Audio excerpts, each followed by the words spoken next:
In front of me is iPhone 17 Pro Max, and today I would like to show you how you can turn on or off location.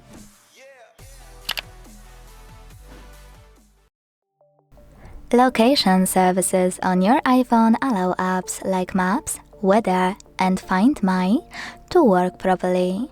That's why today I will show you exactly where to find it and how to manage it on this iPhone. Begin by opening Settings and scrolling all the way down to click on Privacy and Security section.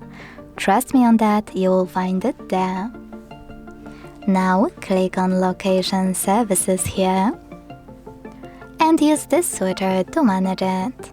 Now, when you click on green switcher, you will see this pop-up. To disable location, hit Turn Off. To switch it on though, click on gray switcher and simply wait. When it's green, that means that location is enabled. Thanks so much for watching. If you enjoyed this video, leave a like, comment and subscribe. Bye!